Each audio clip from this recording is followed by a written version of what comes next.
Kişilərdə ən çox 45 yaşından sonra rastlaşdığımız xəstəliklərin sırasında prostat önəmli bir paya sahibdir. Hansı ki, bunun fəsadları daha çox gec müddətdə biruzə verir. Kliniki olur, gecə sidiyə çıxmalar çoxalır, tez-tez olur, kəsik-kəsik olur.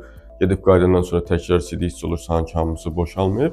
Bu klinikalar olur, amma deyək ki, hər hansı bir dərman istifadə edir, həkim nəzarəti olmadan. Demirəm Zəbir Bağırov müalicə yazsın.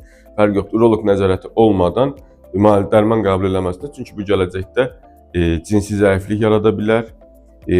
Ağırlaşmış, deyək ki, Allah qorusun, prostat xərçəngiyə şübhə varsa, bunu baskılayar, biz görməliyik. Orada prostat spesifik antigen var, onun miqdarını aşağıya sala bilər, qanda olan miqdarını aşağıya sala bilər. Yəni, bu xərçəngin diaqnozu gecikmiş ola bilər və xəstə ciddi şəkildə fəsadlar görə bilər, metastazlar verə bilər, böyük bir əməliyyata gedə bilər.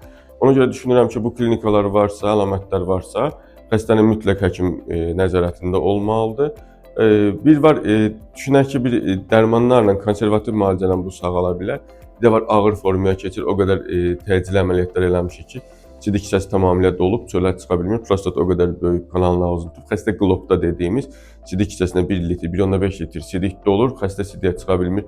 Hətta böbrəklərə qədər reflü dediyimiz sidik yuxarıya qalxa bilər.